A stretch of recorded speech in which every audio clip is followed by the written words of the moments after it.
if you've got a 4 kilogram block and it's being pulled at an angle of 15 degrees at 120 newtons, you can break this force into its components. So you've got a horizontal and a vertical component. The horizontal component is going to end up being 120 cos 15 degrees, and that turns out to be equal to 115,91 newtons. The vertical component of that, when you work it out, is 120 sine of 15 degrees, and you land up with 31,06 newtons. It's a good thing because down here, remember, we've got a weight on this 4 kilogram block, and that is 40 newtons, or 38-ish. It's going to be times 9,8. But the point is it's less than 31,06. So in other words, this object is not going to be lifted off the ground. It needs to stay only moving in the horizontal dimension. So we're going to ignore the vertical completely, and we're going to just take a look at the horizontal. What the information has been given to me? The coefficient of dynamic friction, and remember friction is always going to work against, so frictional force is always equal to mu mg 0,38 multiplied by the 4 kilograms multiplied by 9,8, and I'll end up with 14,89 newtons. So the resultant force is going to be equal to 115,91 minus 14,89, and I'll end up with the resultant force of 101,02 newtons in the horizontal direction. And of course this one's bigger, so it's going to be to the right. The question, though, was calculate the acceleration of the block. Remember, the resultant force is also always equal to mass times acceleration of the object. The mass of this particular object is 4 kilograms. So when I divide 101,02 by 4, my acceleration turns out to be 25,26 meters per second squared, and again it is to the right. We've now got two blocks at rest on a rough horizontal surface. The force of 20 newtons is going to be applied to the 3 kilogram block. That is going to obviously be causing it to move in some or other direction, and it is going to, there's a frictional force on each of these blocks of 0,5 newtons. 0,5 newtons. Bit of an oversimplification, because invariably a 6 kilogram block would have more friction than a 3 kilogram block. They don't say they're made out of the same material. Maybe the 3 kilogram block is made out of a rougher material than the 6 kilogram block. Anyway, we now need to draw fully labeled force diagrams. So force diagrams means they really don't mind how you put the various forces onto the picture.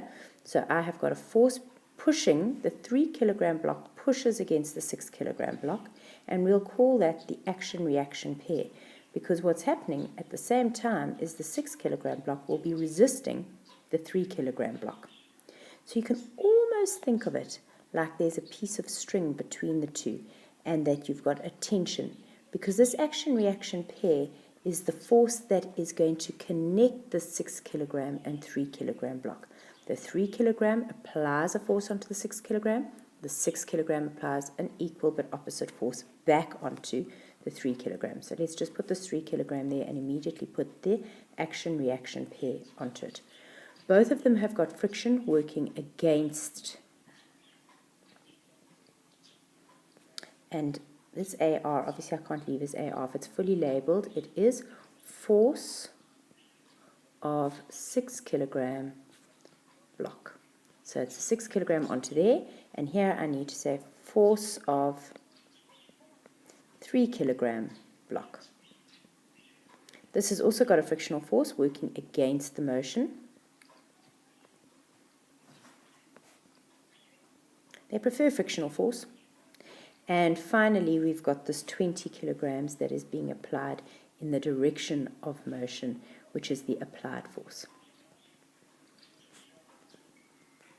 Now I have some values for those. I do know that that's 20 newtons, I do know that that's 0,5 newtons, and I do know that that's 0,5 newtons. Let's work out the resultant force on each block. Force resultant on the 3 kilogram block is going to be the big force Remember, this whole system moves towards the left. So we've got a force, this whole system moves to the left. So forces to the left are winning against forces to the right. So I'm going to land up with this action-reaction pair minus the frictional force. On the 3 kilogram block, my force resultant is going to be equal to the big force, 20 newtons, which is being resisted by friction, and it's being resisted by the action-reaction pair. The next thing that we're going to do is we're going to say I know force resultant is always equal to the mass of the block times acceleration, which I don't know. I only know acceleration is 9,8 if I'm working in the vertical plane. This I don't know because it's in the horizontal plane. I do know the frictional force is 0,5. Here, this block is 3 kilograms, so it's 3A is equal to 20 minus 0,5 minus action-reaction.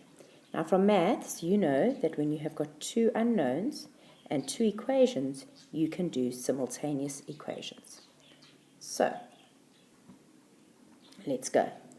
Rearranging both these equations with AR as the subject, the first one, AR, is going to turn out to be 6A plus 0,5. And in the second one, AR is going to turn out to be 20 minus 0,5 minus 3A. 6A is therefore, plus 0,5 is therefore equal to 20 minus 0,5 minus 3A. Rearrange that, you land up with 9A is equal to 19, and A turns out to be equal to 2,11 meters per second squared. Please check that you can rearrange these equations and get that answer coming out. The question, though, is to calculate the force that the 6 kilogram block exerts on the 3 kilogram block. In other words, I'm interested in this action-reaction pair. So I could just say AR is equal to 6 times 2,11, because this acceleration can go up and be substituted in there, plus 0,5, is going to be equal to 13,17. How did I know to substitute it into that one? I didn't. Let's try to substitute it into that one. AR is equal to 20 minus 0,5 minus 3 times 2,11. And when I get an answer, it turns out to be 13,7 newtons.